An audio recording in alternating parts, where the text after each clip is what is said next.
ਵਾਲੇਕੁਮ ਵਾਲੇਕੁਮ ਸਲਾਮ। ਡਾਕਟਰ ਸਾਹਿਬ, ਮੇਰਾ ਨਾ ਜਿਹੜਾ ਮਿਹਦਾ ਹੈ ਨਾ, ਹਾਂਜੀ। ਇਹ ਪੇਟ ਦੀ ਇਹ ਅਲਾਮਤ ਹੈਗੀ ਹੈ ਕਿ ਮੈਂ ਥੋੜਾ ਜਿਹਾ ਵੀ ਖਾਣਾ ਖਾ ਲਵਾਂ ਨਾ ਜਾਂ ਹੂੰ ਪਾਣੀ ਪੀ ਲਵਾਂ ਹੂੰ।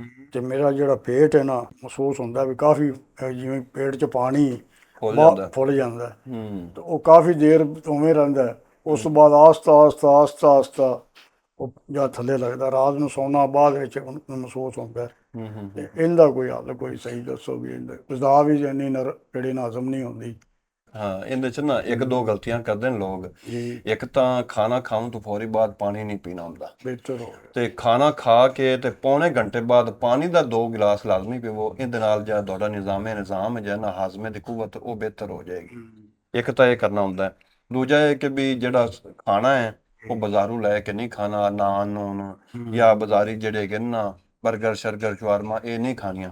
ਇਹ ਖਾਓਗੇ ਤੇ ਪੇਟ ਫੁੱਲੇਗਾ। ਮੈਦੇ ਦੀ ਬਣੀਆਂ ਚੀਜ਼ਾਂ ਨਾ ਪੇਟ ਫੁਲਾਉਂਦੀਆਂ ਨੇ, ਗੈਸ ਬਣਾਉਂਦੀਆਂ ਨੇ। ਤੇ ਇਸ ਗੈਸ ਵਾਸਤੇ ਅਗਰ ਬਣਦੀ ਹੈ ਤੇ ਤੇਰਾ ਮਿਹਦਾ ਕੰਮ ਨਹੀਂ ਕਰਦਾ ਪਿਆ, ਆ ਥੋੜ੍ਹੀਆਂ ਚੀਜ਼ਾਂ ਨੇ ਮੈਂ ਲਿਖ ਦਿੰਦਾ, ਇਹਨੂੰ ਲੈ ਲਵੀਂ, ਇਹਨੂੰ ਇਸਤੇਮਾਲ ਕਰੀ ਤੇ ਇਹ ਨਾ ਤੇਰਾ ਮਿਹਦਾ ਠੀਕ ਹੋ ਜਾਏਗਾ। ਬਿਹਤਰ ਹੋ ਪਾਣੀ ਨਹੀਂ ਖਾਣੇ ਤੋਂ ਫੌਰੀ ਬਾਅਦ ਪੀਣਾ, ਤੇ ਪੌਣੇ ਘੰਟੇ ਬਾਅਦ ਲਾਜ਼ਮੀ ਪੀਣਾ ਹੈ।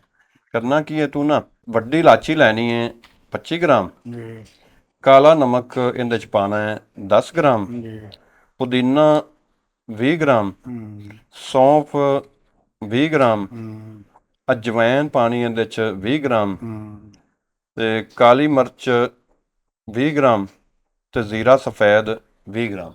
ਠੀਕ ਹੋ ਸਾਰੀਆਂ ਚੀਜ਼ਾਂ ਨੂੰ ਕੁੱਟ ਕੇ ਇਹਦਾ ਸਫੂਫ ਤਿਆਰ ਕਰ ਲੈਣਾ। ਜੀ ਇਹ ਸਫੂਫ ਦੇ ਵਿੱਚੋਂ ਨਾ ਖਾਣੇ ਤੋਂ ਅੱਧਾ ਪੌਣਾ ਘੰਟਾ ਬਾਅਦ ਅੱਧੀ ਚਮਚੀ ਤਾਜ਼ਾ ਪਾਣੀ ਨਾਲ ਸਵਾਰ ਕੇ, ਠੰਡਾ ਪਾਣੀ ਵੀ ਨਹੀਂ ਇਸਤੇਮਾਲ ਕਰਨਾ, ਬਿਹਤਰ ਉਹਨੂੰ ਇਸਤੇਮਾਲ ਕਰਨੀ। 3 ਟਾਈਮ ਇਸਤੇਮਾਲ ਕਰ ਤੇਰਾ ਹਾਜ਼ਮਾ ਬਿਹਤਰੀਨ ਹੋ ਜਾਏਗਾ। ਠੀਕ ਅੱਜ ਆ ਹੋ ਪੇਟ ਤੇਰਾ ਫੁੱਲ ਜਾਂਦਾ, ਗੈਸ ਬਣ ਜਾਂਦੀ ਨਾ, ਉਹਦੇ ਤੋਂ ਤੈਨੂੰ ਜਿਹੜਾ ਨਾ ਤੇਰੀ ਜਾਨ ਛੁੱਟ ਜਾਏਗੀ। ਸਹੀ ਹੋ